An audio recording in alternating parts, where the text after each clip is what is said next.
Assalamualaikum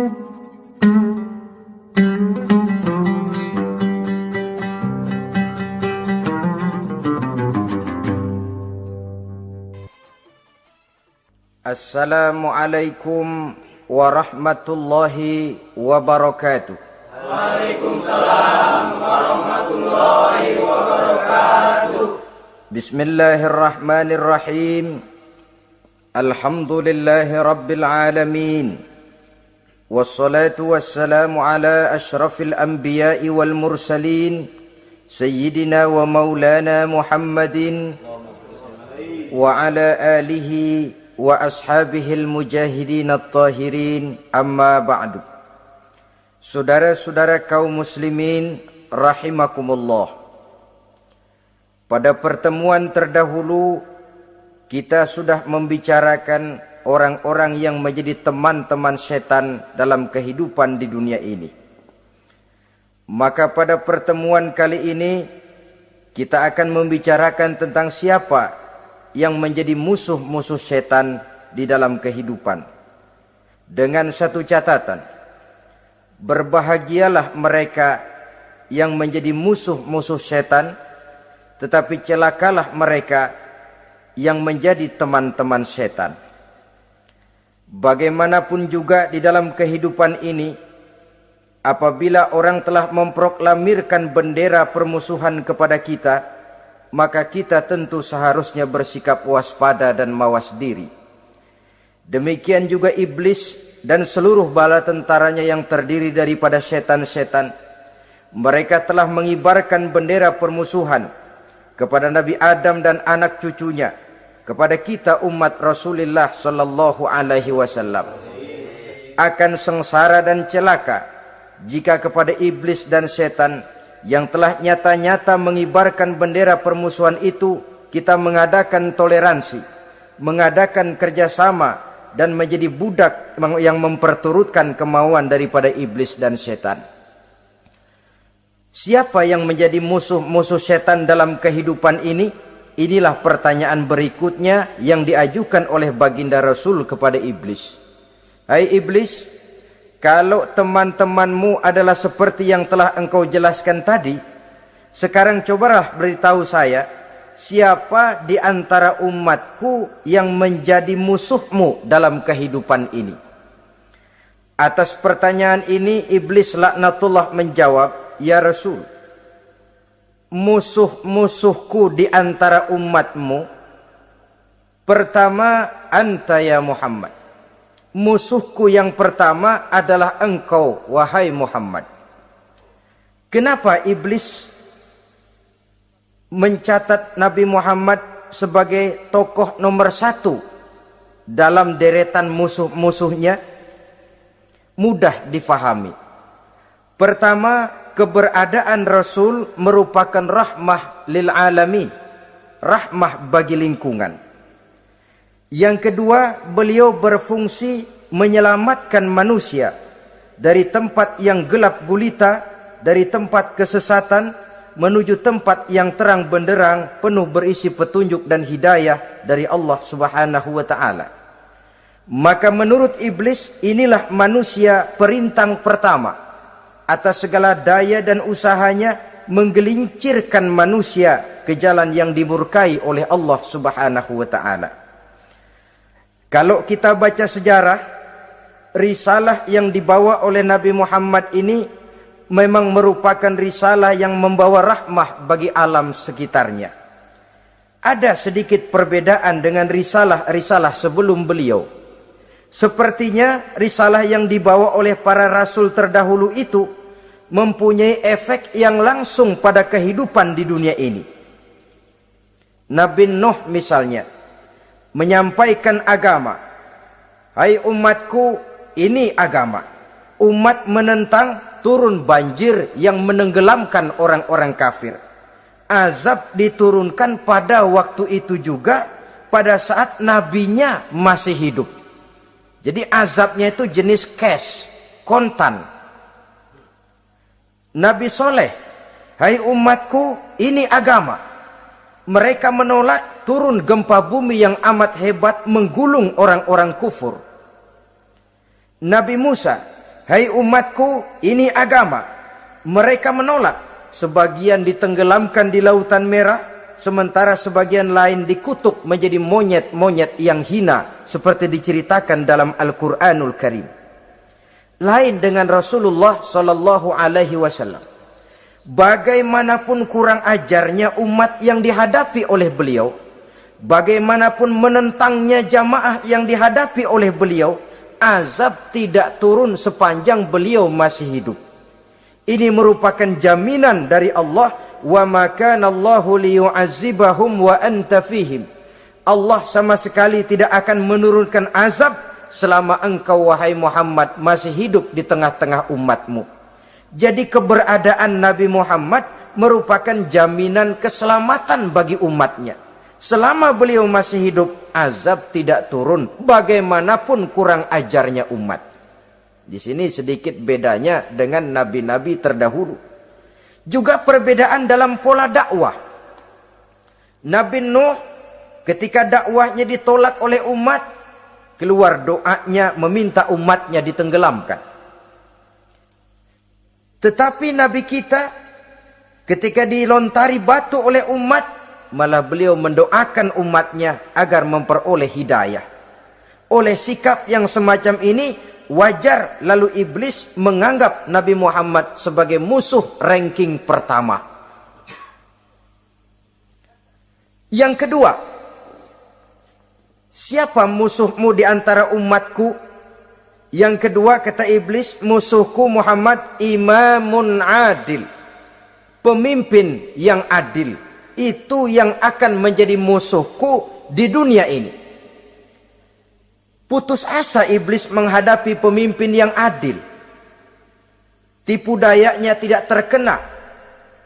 Segala tingkah polanya tidak diperturutkan. Imam yang adil, pemimpin yang adil merupakan musuh daripada iblis laknatullah alaih. Apa sebabnya? Karena pemimpin yang adil mempunyai dampak dalam kehidupan di dunia ini. Melindungi orang banyak, menenteramkan orang banyak. Makin aman, tentram, tenang situasi dan kondisi, makin mudah orang melaksanakan ibadah. Makin tekun orang melaksanakan ibadah, makin dekat dia dengan Allah. Makin dekat manusia dengan Allah, makin jauh dia dari iblis. Sebab dua hal ini selalu kontradiktif. Jika kita jauh dari Allah, tentu dekat dengan iblis. Jika kita jauh dari iblis, harus dekat tentu dengan Allah. Dan begitu selanjutnya. Dalam kaitannya dengan kehidupan kita sekarang, saudara-saudara, disinilah perlunya mempersiapkan manusia. Membangun manusia itu jauh lebih sulit daripada membangun jembatan. Membangun manusia itu lebih sulit daripada membangun gedung-gedung bertingkat. Termasuk membangun dan mempersiapkan calon-calon pemimpin yang adil di masa yang akan datang. Membangun jembatan penting. Tapi lebih penting daripada membangun jembatan adalah membangun manusia yang bikin jembatan. Sebab kalau manusia yang bikin jembatan tidak dibangun lebih dahulu, saya khawatir jembatannya nanti habis dimakan oleh yang bangun jembatan. Mengaspal jalan raya penting. Lebih penting dari mengaspal jalan raya, membangun manusia yang mengaspal jalan itu. Sebab kalau manusia yang mengaspal jalan bermental rusak dan bejat, saya khawatir jalan belum selesai, aspalnya habis dimakan oleh yang ngaspal. Inilah pentingnya membangun manusia pembangunan. Semua tugas-tugas besar, semua pekerjaan-pekerjaan yang baik harus berangkat dari niat yang baik, berangkat dari hati yang bersih. Siapapun adanya kita, apapun profesi kita. Yang jadi kiai, marilah berangkat dari niat yang bersih. Yang jadi mubalik, marilah berangkat dari niat yang bersih. Niatnya itu mau menghidupkan Islam atau mau cari hidup jual Islam. Kalau mau menghidupkan Islam, mari sama-sama kita berjuang. Tapi kalau mau cari hidup untuk dengan menjual Islam, minggir saja daripada nanti bikin malu. Yang mengurus masjid, mari berangkat dari niat yang bersih. Ngurus masjid itu niatnya mau menghidupkan masjid atau mau cari hidup di dalam masjid. Kalau mau menghidupkan masjid, mari. Tapi kalau mau mencari hidup di dalam masjid, tolong minggir saja daripada nanti bikin aib. Yang jadi orang alim, mari berangkat dari niat yang bersih. Jangan memperjualbelikan fatwa, yang halal dikatakan haram, yang haram jadi samar-samar, nanti membingungkan umat. Berangkat dari niat yang bersih, membangun manusia, pembangunan. Ini barangkali istilah yang lebih kena. Saudara-saudara kaum muslimin rahimakumullah. Setiap kita pada hakikatnya punya bakat. Secara fitrah yang kita bawa, bakat apapun kita ini punya. Saudara punya bakat jadi pemimpin, saudara pun punya bakat jadi pengkhianat. Saudara punya bakat jadi orang soleh, saudara juga punya bakat jadi orang salah. Saudara punya bakat jadi orang besar, saudara pun punya bakat jadi orang hina. Seluruh bakat ada di dalam diri kita. Tinggal nanti pertumbuhannya mana yang lebih subur. Saudara punya sifat berani, saudara pun punya sifat takut. Seberani-beraninya orang mesti ada sifat takutnya. Nanti mana yang tumbuh lebih subur? Kalau takutnya tumbuh lebih subur, dia akan jadi orang penakut. Kalau beraninya yang tumbuh lebih subur, dipupuk oleh lingkungan, pendidikan dan sebagainya, dia akan tumbuh jadi orang pemberani. Oleh karena itu, agama merupakan lingkungan yang subur untuk menumbuhkan benih-benih yang baik yang kita bawa bersamaan dengan lahirnya kita ke alam dunia ini. Setiap kita, saya, saudara, punya bakat jadi pemimpin, punya bakat jadi pengkhianat, punya bakat jadi pengabdi, punya bakat jadi koruptor, punya bakat jadi pemelihara, punya bakat jadi perusak. Tinggal nanti lingkungan, pendidikan yang menumbuhkan mana yang tumbuh lebih subur. Kalau lingkungan saudara lingkungan maling, maka sifat pengkhianat akan tumbuh lebih subur. Kalau nanti saudara jadi pemimpin, insya Allah korupsi. Lingkungan yang menumbuhkan sifat mengabdi, sifat berbuat tanpa pamrih, kalah. Dikalahkan oleh sifat pengkhianat dan korupsi itu yang dibentuk oleh lingkungan, pendidikan, pengalaman dan sebagainya. Oleh karena itu, secara dini agama menanamkan, menyuburkan fitrah-fitrah yang baik yang kita bawa bersamaan dengan hadirnya kita dalam kehidupan ini. Sebab itu seorang penyair bernama Syauqi mengatakan dalam sebaik syairnya, waladatka ummuka ya ibna adam bakian wan nasu haulaka yadhakuna surura. Hai manusia, pada saat kamu dilahirkan kamu menangis dan orang lain di sekelilingmu ketawa. Kakek senyum dapat cucu baru, paman gembira dapat keponakan baru, sementara kita yang lahir menangis. Betul apa benar? Apa ada saudara yang begitu dilahirkan terus nyengir? Saya kira kabur dukunnya itu. Setiap kamu hai manusia lahir dalam keadaan menangis, orang sekelilingmu tertawa. Karena itu katakan kepada mereka yang senyum di sekelilingmu, hai manusia, pada saat saya dilahirkan saya menangis dan kamu semua tertawa. Baik manusia. Tapi nanti pada satu saat harus terjadi kebalikannya.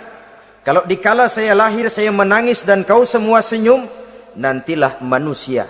Kalau satu saat saya meninggalkan alam dunia ini, saya akan berangkat dengan senyum. Dan kalian semua akan berurai air mata. Kalau perlu dari Sabang sampai Merauke kibar bendera setengah tiang.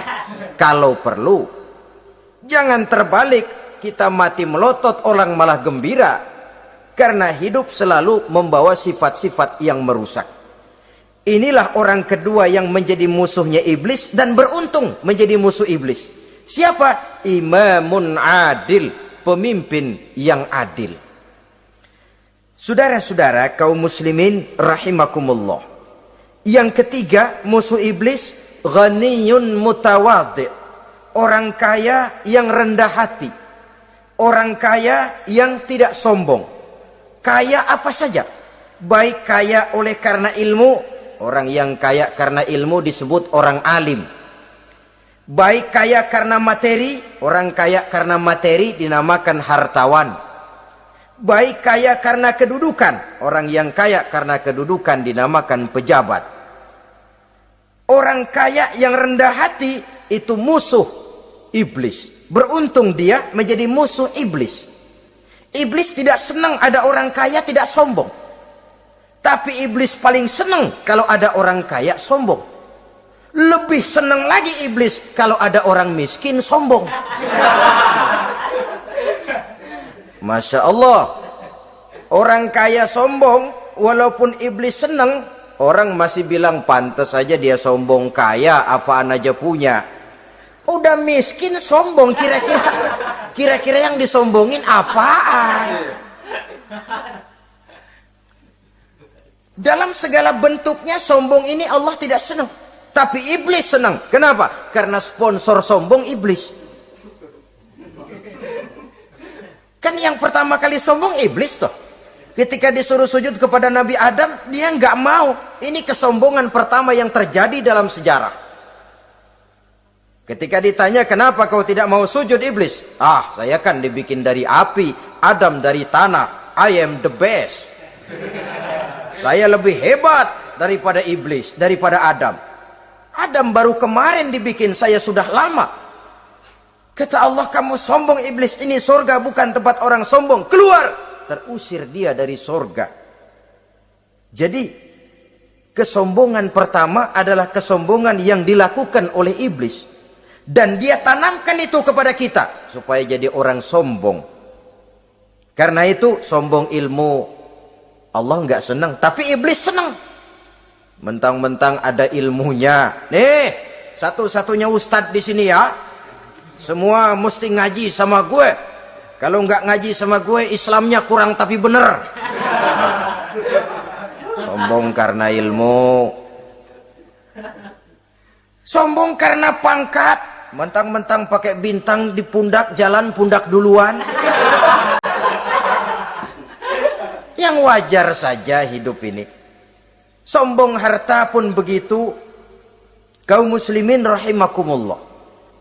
Orang kaya yang rendah hati dimusuhi oleh iblis, tapi dicintai Allah, dicintai Rasul, dicintai malaikat. Caranya bagaimana? Kembali kepada satu kesadaran. Bahwa pada saat terlahir ke alam dunia ini tidak ada yang pernah kita bawa. Kalau sekarang kita punya rumah, punya kebun, punya kendaraan, punya pabrik, punya segala macam benda, apa itu? Titipan. Pada suatu saat akan diambil kembali oleh yang menitipnya. Kalau titipan itu pandai kita jaga, pandai kita syukuri, titipan akan makin banyak. Sama juga kita dalam kehidupan. Kalau orang bisa kita percaya, saya mau pergi ke luar negeri, rumah saya titip kepada tetangga.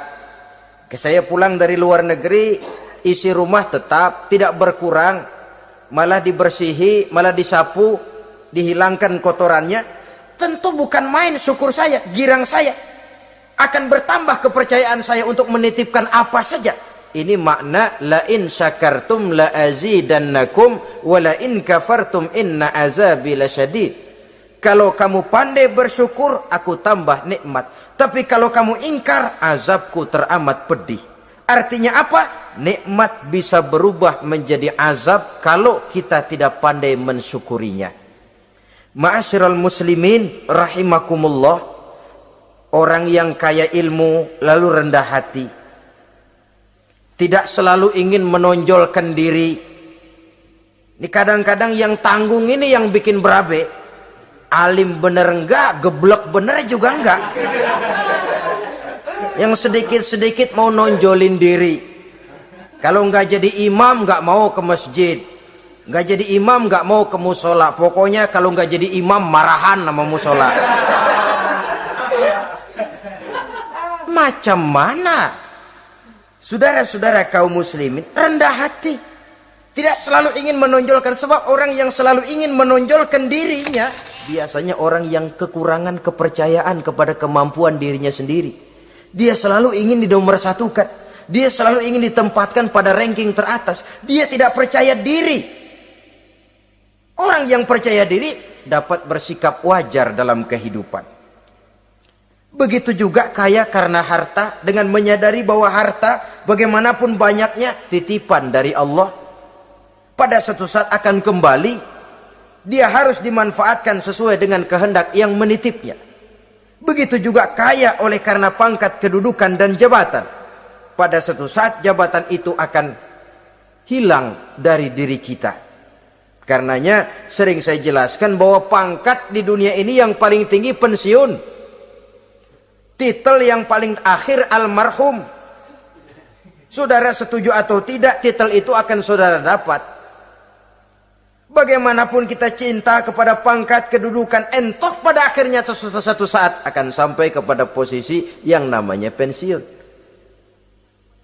Kalau sadarlah kita kepada pemikiran ke arah sana, maka untuk mencapai kekayaan, baik kekayaan harta, kekayaan kedudukan, tidak lalu menghalalkan segala cara untuk mencapai tujuan, tapi dibatasi oleh norma dan kaedah yang harus dia taati, baik kaedah agama maupun kaedah bernegara. Inilah orang ketiga yang menjadi musuhnya iblis, orang kaya yang rendah hati, orang kaya yang tidak sombong.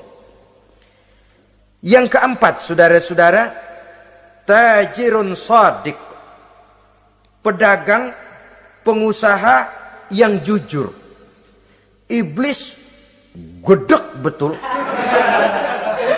benci bukan main sama pengusaha, sama pedagang yang jujur, yang tidak ngurangi timbangan, tidak nipu pembeli, tidak barang yang jelek dibilang bagus, atau yang bagus di atas yang jelek di bawah, atau dicampur yang baik dengan yang jelek supaya kelihatan semuanya jadi baik.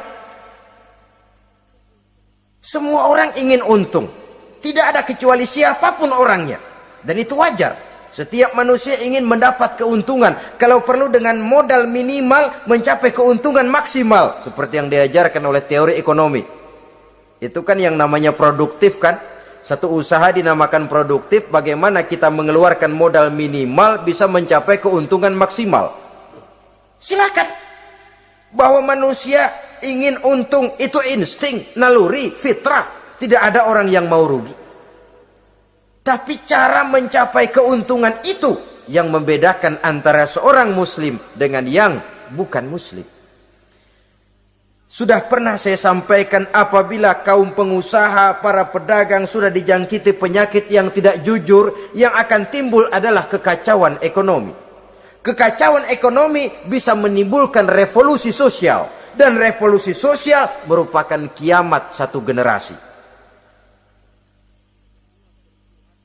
Semua kericuhan hampir bermuara dari perut, dan itu ekonomi.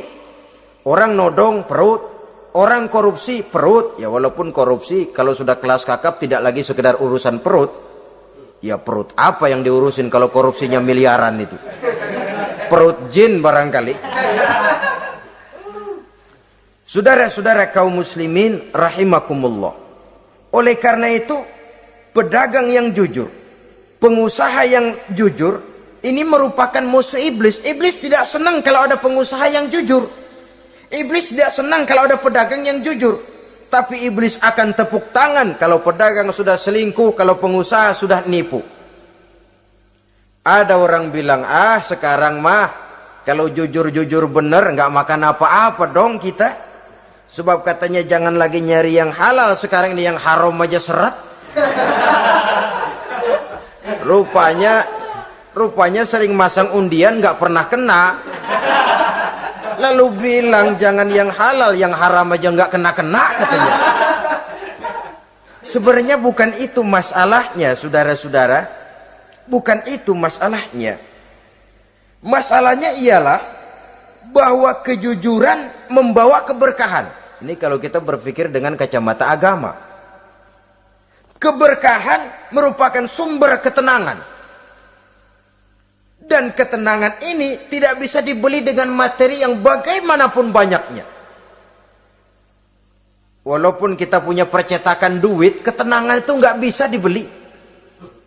Jangankan cuma punya duit banyak, percetakan duit saudara punya, mau membeli ketenangan yang berasal dari keberkahan, sulit. Jadi kejujuran membawa keberkahan, keberkahan membawa ketenangan. Jangan macam dulu tukang sol sepatu. Ditanya oleh temannya, "Bang, ngesol satu hari dapat berapa?" 200 rupiah. Sembayang enggak? Enggak. Islam? Islam, kalau Islam ha. Kata temannya, "Sembayang dah, kali aja besok dapat rezeki lebih banyak." Yang benar, iya. Sebab kalau orang sholat itu Allah dekat, nanti rezekinya ditambah. Beneran? Bener. Subuh sembayang dia. Habis sembayang sarapan, berangkat ke tempat dia ngesol, mangkal. Dari pagi sampai jam 11 belum ada juga yang ngesol. Mulai bimbang hatinya. Katanya kalau sembayang rezeki tambah. Tadi sembayang subuh sampai gini hari belum ada yang ngesol. Cobaan kali, sabar. Datang sholat zohor. Habis zohor nunggu lagi, belum juga ada yang datang ngesol. Udah mau pulang hampir maghrib, baru datang satu orang, dan ini sendal jepit putus.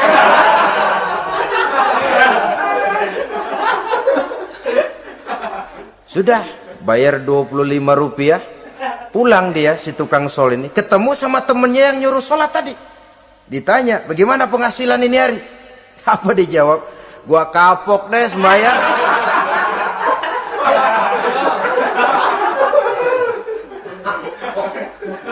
Kemarin nggak sembayang dapat 200, sekarang begitu sembayang jigo.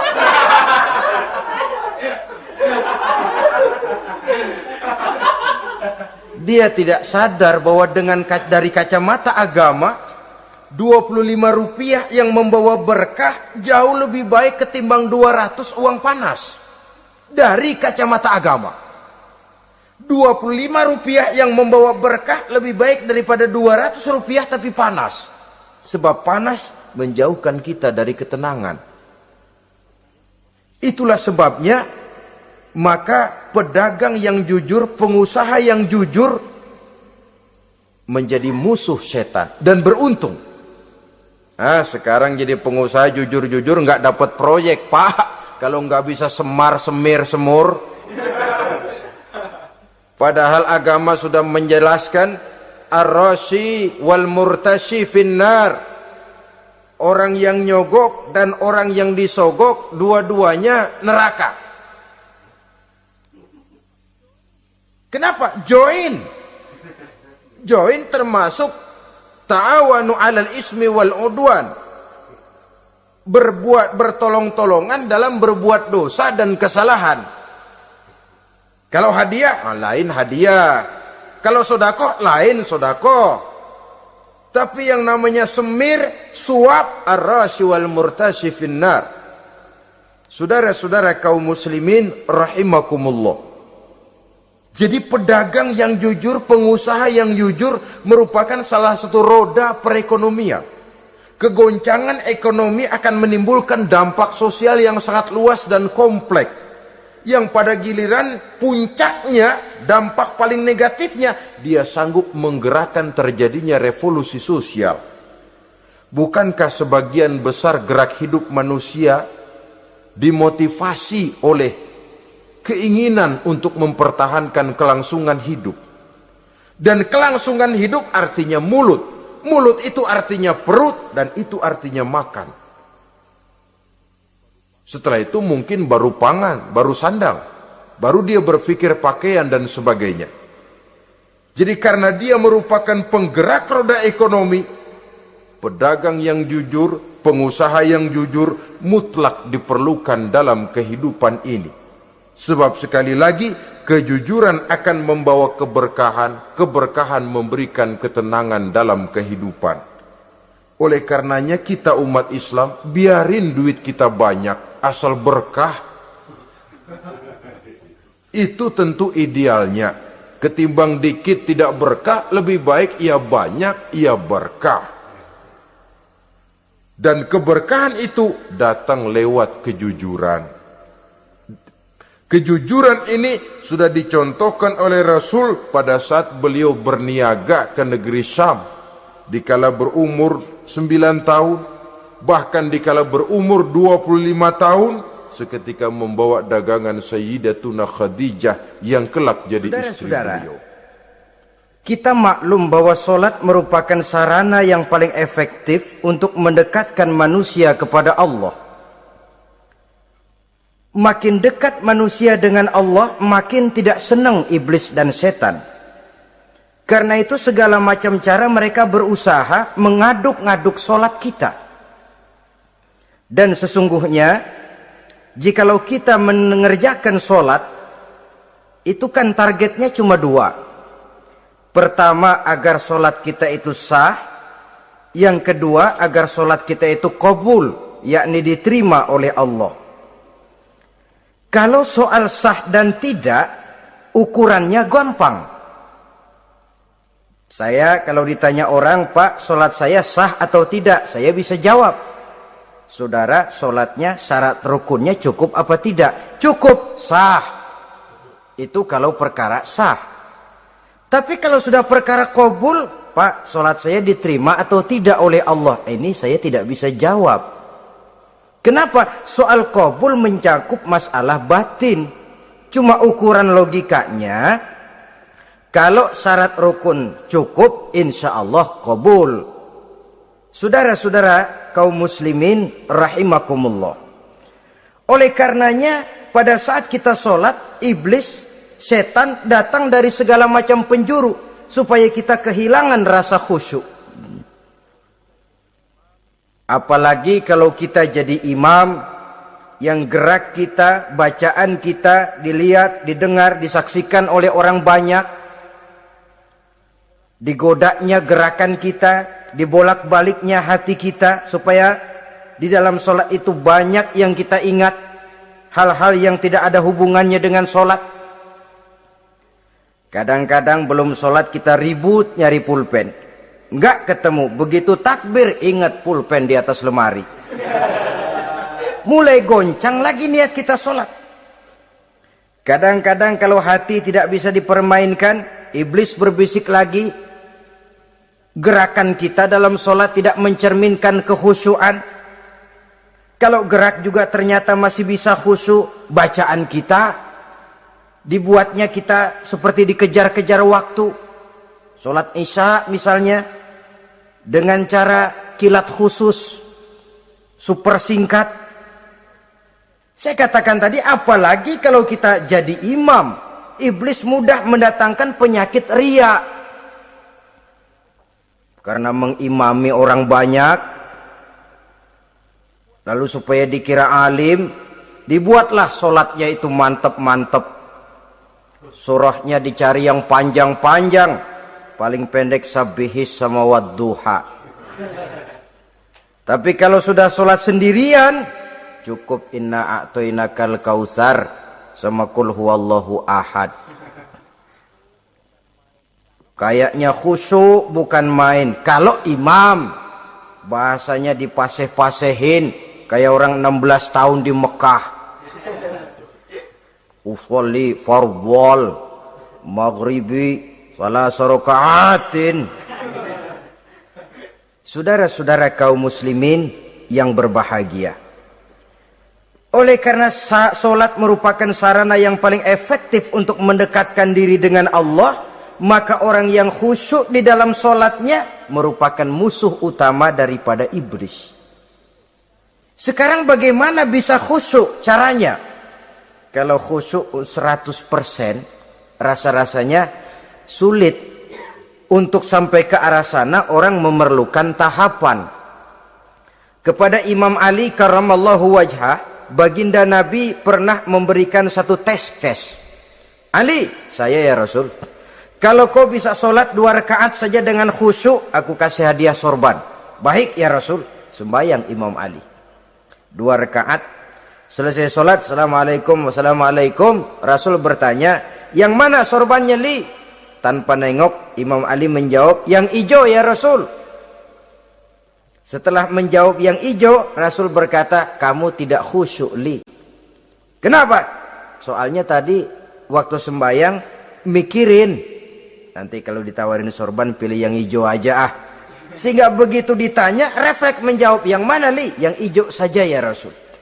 Oleh karena itu, menurut Al-Imam Nawawi, pada tingkatan yang paling sederhana, sudah sampai ke tingkat khusyuk, asal pada waktu takbiratul ihram ingat kepada Allah.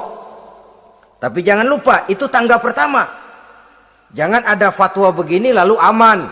Yang penting kan takbirnya ingat Tuhan, belasononya mau kemana kek. Bukan itu. Itu pada tingkatan pertama sudah sah dipandang khusyuk solatnya orang awam, asal pada waktu takbiratul ihram dia ingat kepada Allah. Tetapi harus terus berusaha agar sepanjang solat dia ingat kepada Allah. Caranya bagaimana? Pertama, menanamkan diri bahwa pada saat kita sedang mengerjakan solat, yang lain tidak ada kecuali Allah. Yang kedua, berusaha memahami apa yang kita baca.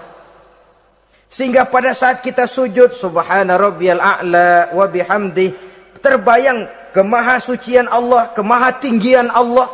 Sehingga hati tidak mengembara, mulut berucap, hati mengikuti apa yang diucapkan. Yang kadang-kadang membuat hati kita jalan-jalan, badan di masjid, badan takbir, badan ruku, tapi hati di pasar, hati di kantor, hati di pabrik. Karena yang kita ucapkan tidak berakar di hati. Yang kita baca kita nggak tahu artinya. Sangat boleh jadi hati lalu mengembara kemana-mana. Jadi untuk menopang kekhusyuan ini, cara yang paling efektif, pertama, tidak ada yang lain pada waktu kita sholat kecuali Allah. Yang kedua, berusaha memahami apa yang kita baca. Dikala kita sujud dikala kita duduk di antara dua sujud, Rabbighfirli, ya Allah ampuni dosa saya, warhamni, kasihani saya, dan selanjutnya. Mulut membaca, hati mengikuti. Dengan mengikuti, hati tidak terlalu mengembara, ada tempat dia kembali. Saudara-saudara kaum muslimin rahimakumullah. Itu yang kelima. Yang keenam, yang menjadi musuh iblis, mukminun nasih. Orang mukmin yang suka memberikan nasihat. Orang mukmin yang suka memberikan petunjuk. Termasuk juru-juru dakwah, para mubaligh, itu merupakan musuh utama iblis. Kenapa? Tiap hari iblis kampanye. Tiap hari iblis mengajak dengan segala macam cara yang kalau perlu dia berikan kamuflase. Dia berikan fata morgana. Kalau perlu yang haram dia bungkus dengan merek halal. Kalau perlu kejahatan dia bungkus dengan baju kebajikan. Istilahnya racun diberi merek madu. Dan itu wajar. Cuma kita tentu harus punya filter, daya saring positif agar tidak salah pilih. Karena iblis ini pintar betul. Kalau kita khusyuk dalam sholat, dia tanamkan kepada kita misalnya seperti tadi itu. Sholatmu memang hebat, khusyuk. Di kampung ini tidak ada orang yang sholatnya seperti kamu. Tertanam itu dalam hati kita, timbul ujub. Akhirnya, iya, gue lihat-lihat di kampung sini kagak ada yang sembayangnya kayak gua. Nah, sudah masuk iblis. Jadi dia pandai mengikuti gerak hati dan irama denyut jantung manusia ini. Kemana kecenderungan manusia, ke situ dia masuk. Pendeknya iblis itu ibarat tukang joget, dia ngerti benar irama kendang. Saudara-saudara kaum muslimin rahimakumullah. Termasuk juru-juru dakwah, para mubaligh, orang yang suka memberikan nasihat ini. Mereka memberikan filter kepada umat, kepada jamaah, jangan sampai salah pilih. Dan iblis menyesatkan kita supaya kita salah pilih. Satu contoh ringan.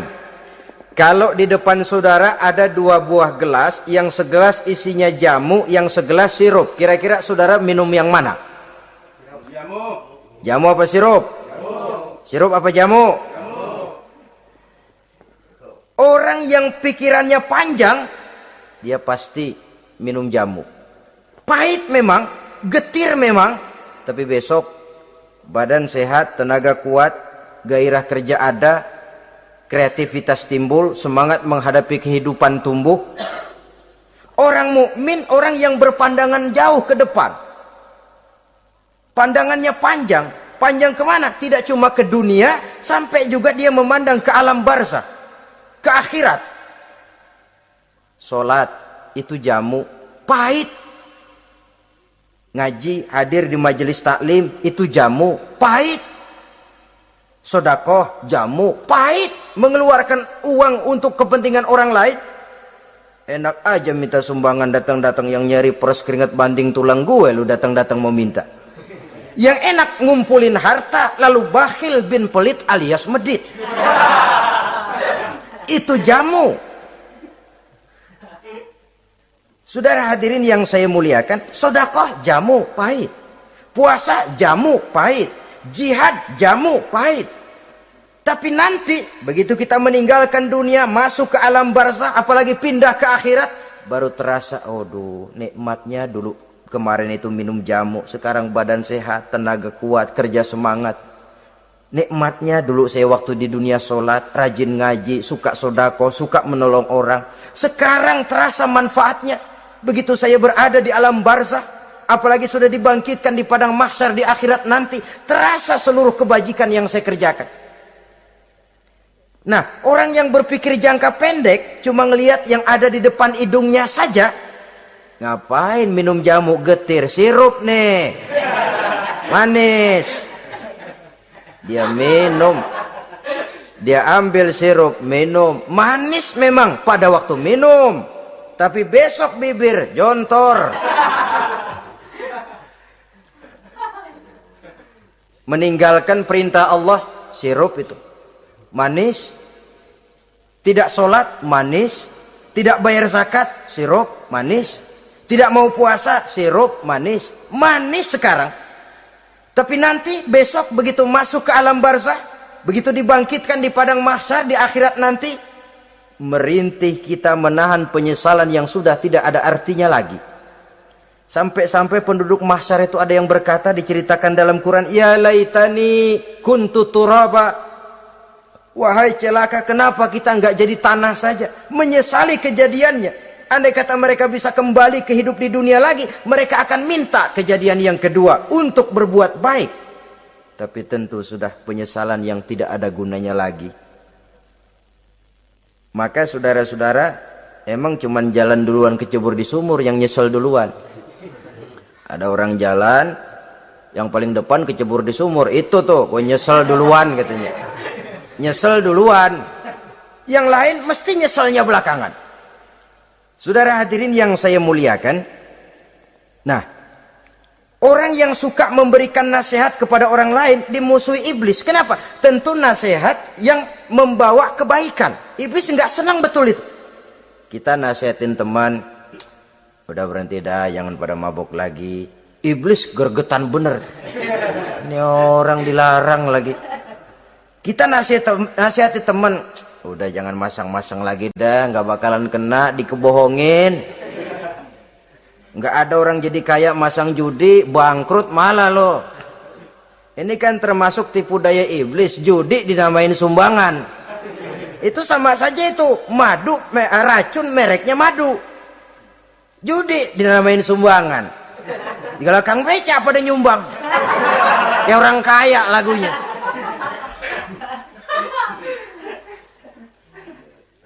Saudara-saudara kaum muslimin rahimakumullah, adalah kewajiban kita memang untuk tawasau bil haq, saling nasihat menasihati. Setiap kita juru dakwah, setiap kita wajib menyampaikan apa yang sudah kita tahu kepada orang yang belum atau kurang tahu. Saudara yang bisa bismillah wajib mendakwahkan bismillah itu kepada orang yang belum tahu bismillah. Saudara bisa Fatihah harus menyampaikan itu kepada orang yang belum bisa Fatihah. Persetan dengan orang lain.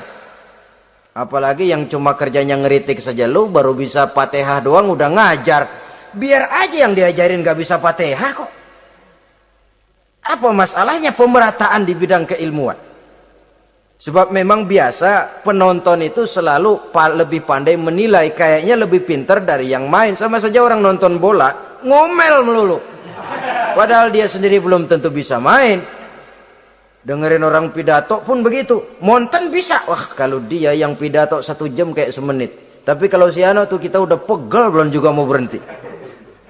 Monten bisa, coba dia suruh pidato udah 1/4 jam masih ama ba'du. Apa mau dibilang ama ba'du?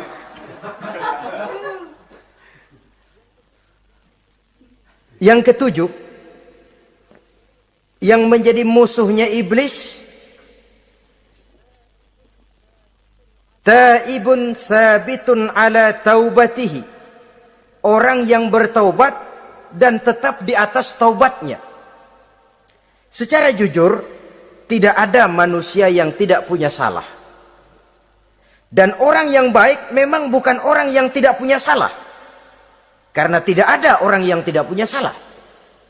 Orang yang baik adalah orang yang apabila melakukan kesalahan dia segera sadar, dijadikannya itu sebagai pelajaran untuk tidak diulanginya lagi pada masa yang akan datang. Biasanya kita menghakimi orang pintar, kita nggak merasa bahwa kita juga punya kesalahan. Kalau kita ngelihat maling ayam kita teriak, padahal kita nyolong kambing. Lebih besar dari si maling ayam, merasa diri lebih benar dari yang lain, padahal kita lebih kotor dan lebih jelek. Hilang sifat introspeksinya. Yang kita musuhi, yang kita caci maki, tahu-tahu kita sendiri yang melakukannya. Saudara-saudara kaum muslimin, orang yang bertaubat dan tetap dalam taubatnya stabil, itu musuh iblis. Apa ada orang yang taubatnya nggak tetap? Ada, yang istilah kita taubat sambal namanya. Kalau dia makan sambal kepedesan, taubat makan sambal. Besok mau makan kagak ada sambal, ngomel. Mana sambal? Kemarin udah taubat, sekarang mana sambal? Ini taubat yang namanya taubat sambal.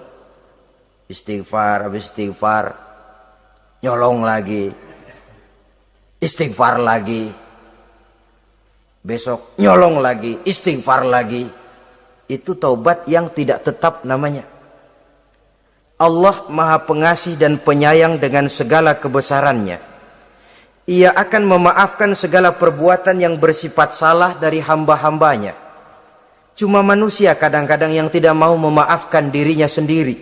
Amat dungu manusia macam ini, membiarkan dirinya hanyut berlarut dalam lembah dosa, sementara dia diberikan umur tidak digunakannya untuk bertaubat.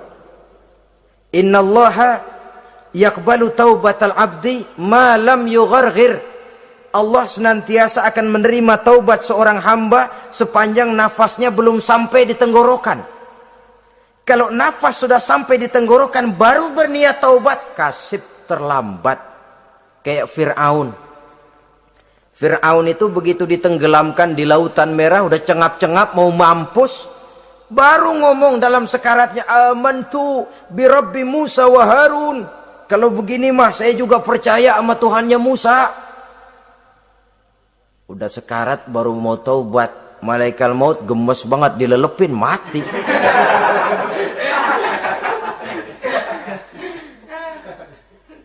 Nah, kepada adik-adik remaja, biasanya kalau sudah bicara taubat, pikiran kita, taubat mah urusan 70 tahun ke atas.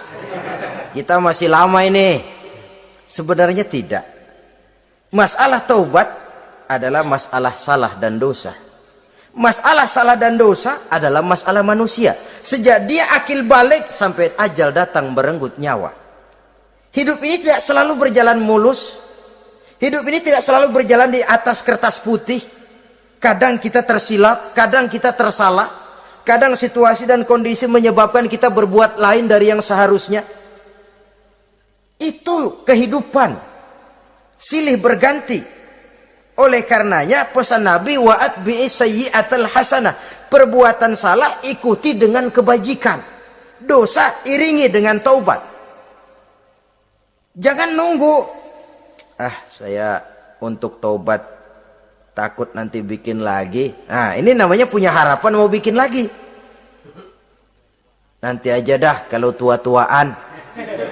Saudara, kalau dosa itu ditumpuk, itu sama saja kotoran yang menodai hati. Kalau kotoran gak rajin kita bersihin, dia akan berkarat. Dan kalau sudah berkarat, sudah sulit untuk dibersihkan. Itu makna ungkapan Imamul Ghazali, hati manusia sebening kaca. Lapisan dosa yang dia kerjakan adalah debu yang menutupi jernihnya kaca. Orang yang bersih dari dosa, dekat dengan Allah, hatinya jernih seperti kaca. Dari hati yang jernih, radarnya kontak kepada Allah. Sinyalnya nyambung channelnya itu. Getarannya hebat. Wajar kalau lalu dia bisa tahu apa yang besok akan terjadi. Diberitahu oleh Allah. Yang namanya ilmu laduni itu. Ilmu yang ditransfer langsung oleh Allah. Karena kebersihan hatinya. Ah, mana ada orang gak belajar bisa pinter. Iya, kalau hatinya butek emang gak ada. Tapi kalau Allah mau berberangkat dari hati yang bersih, yang kontaknya nyambung kepada Allah, hati itu seperti kaca, kata Imam Ghazali. Dosa yang kita lakukan adalah debu. Kalau debu sedikit datang kita lap, datang lagi kita bersihin, datang lagi kita bersihin, insya Allah nggak sampai jadi noda di atas kaca itu. Tapi kalau nunggu debu itu sampai bertumpuk, besok aja ngelapnya dah, besok aja ngebersihinnya, bertumpuk dia, sulit membersihkannya. Walaupun kena, nodanya tentu tertinggal di atas kaca itu. Karena itu dalam kehidupan remaja misalnya, pemuda misalnya, kita tidak bisa menolak mode, tidak bisa menolak musim. Modenya disco, modenya breakdance, modenya joget, modenya jaipongan. Mode pada waktunya habis, ya habis. Tapi bagaimanapun dia akan punya dampak, memberikan bekas dalam membentuk kepribadian. Dan ini efek yang tidak kita inginkan. Efeknya, bukan modenya itu.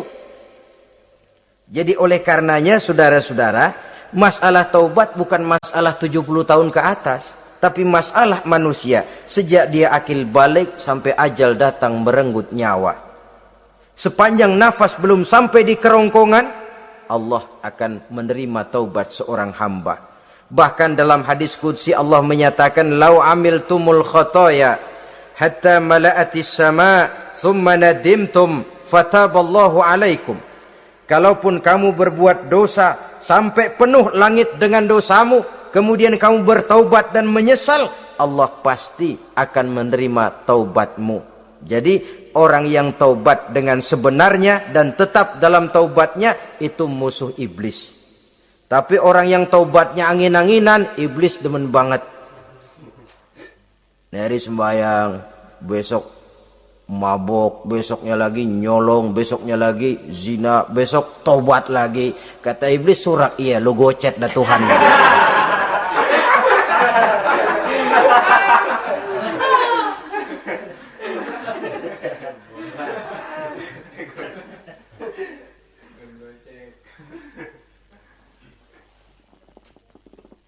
Selanjutnya yang ke-8, musuh iblis, musuh setan, mukminun yudawi mu'alat taharah.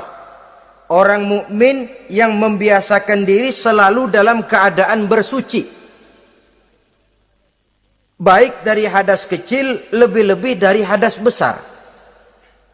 Wudu utamanya memang untuk sholat.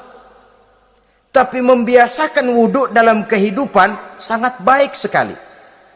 Mau ke kantor, wudhu dulu. Mau ke pasar, wudhu dulu. Mau ngajar, wudhu dulu. Apa sebabnya? Karena dalam keadaan suci, orang ada sikap memelihara kesuciannya. Kalau kita naik PPD pagi-pagi gelantungan, kalau punya wudhu, hati-hati kesenggol perempuan juga sayang sama wudhu. Tapi kalau nggak punya wudhu, jangan kesenggol, kita nyeruduk. Ada semacam sikap apik di dalam kehidupan ini. Karena itu biasakan wudhu untuk menjaga kebersihan diri, kebersihan zahir, kebersihan batin, belum lagi kemanfaatan di akhirat. Sebab kata Nabi, inna ummati ya'tuna yaumal qiyamah ghurran muhajjalin min asaril wudhu. Umatku di akhirat nanti akan datang menghadap Allah dengan muka berseri-seri, bersinar-sinar dari sebab sering wudhu. Sehingga tidak usah mengaku pun Rasul akan memanggil karena muka yang sering tersentuh air wudhu ini. Mu'minun yudawimu alat toharoh. Orang mukmin yang selalu membiasakan diri berada dalam keadaan suci, berwudhu. Kita lihat ajaran wudhu ya. Dari sejak bacaan-bacaannya saja itu sudah membawa manfaat. Lalu dari segi bahwa kita manusia sering tersilap melakukan dosa-dosa kecil. Dosa-dosa kecil itu oleh air wudhu dia rontok. Tangan kita suka colak-colek pada saat membasuh dua tangan. Allahumma inni as'alukal yumna wal barakah wa a'udzubika minasyu'mi wal halakah. Dosa yang ada di tangan itu rontok. Mata kita suka pelatat-pelotot, nggak karu-karuan pada saat membasuh muka. Nawaitu raf'al hadasil asghar. Dosa yang ada di mata rontok. Dari segi pembersihan batin. Belum lagi dari segi pembersihan zahir. Sehari semalam kalau 5 kali saja kita terkena air wudhu, itu sudah menjaga kesehatan dan kebersihan. Saudara-saudara kaum muslimin rahimakumullah. Yang kesembilan, orang yang menjadi musuh iblis yaitu mutawarra'un anil haram. Orang yang memelihara diri dari yang diharamkan oleh Allah. Terpelihara dirinya, terpelihara yang dimakannya, yang diminumnya dari jenis-jenis yang haram, baik sedikit maupun banyak. Jangan cuma teriak haram waktu sedikit, tapi giliran banyak halal. Sama saja orang dikasih tahu, itu ada cerita anak-anak, Pak Haji punya anak main judi, dikasih tahu, Pak, anak bapak main judi, astagfirullah katanya. Tapi menang Pak, alhamdulillah.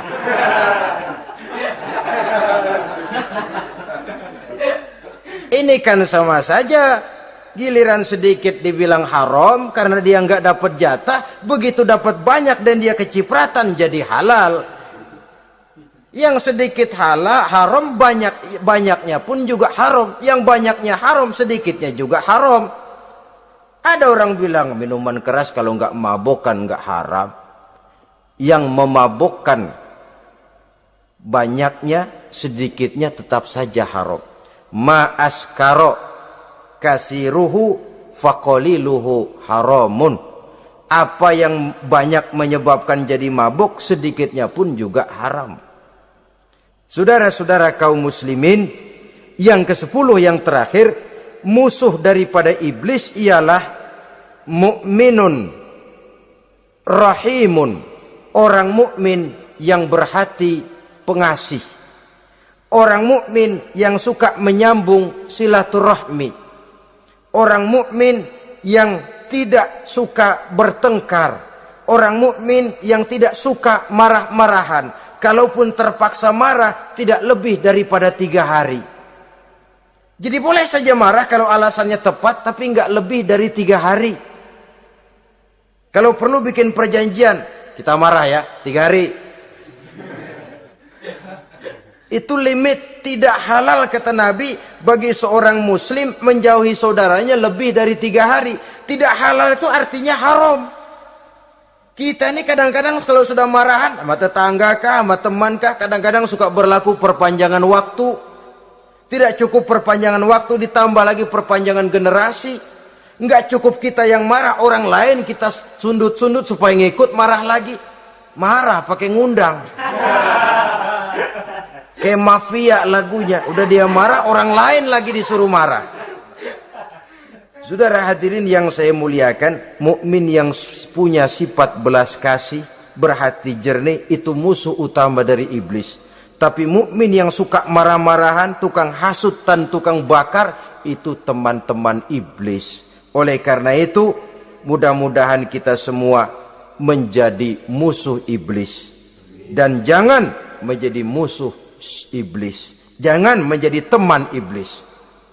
Sebab iblis sudah kadang memproklamirkan permusuhan. Sekali dia musuh kita, selamanya dia akan tetap menjadi musuh kita. Berusahalah untuk menjadi musuh iblis. Dan jangan sekali-kali toleransi. Jangan berusaha menjadi teman iblis. Inilah yang kita bicarakan pada pertemuan ini. Mudah-mudahan ada manfaatnya. Terima kasih atas segala perhatian. Mohon maaf atas segala kekurangan. Wassalamualaikum warahmatullahi wabarakatuh. Waalaikumsalam.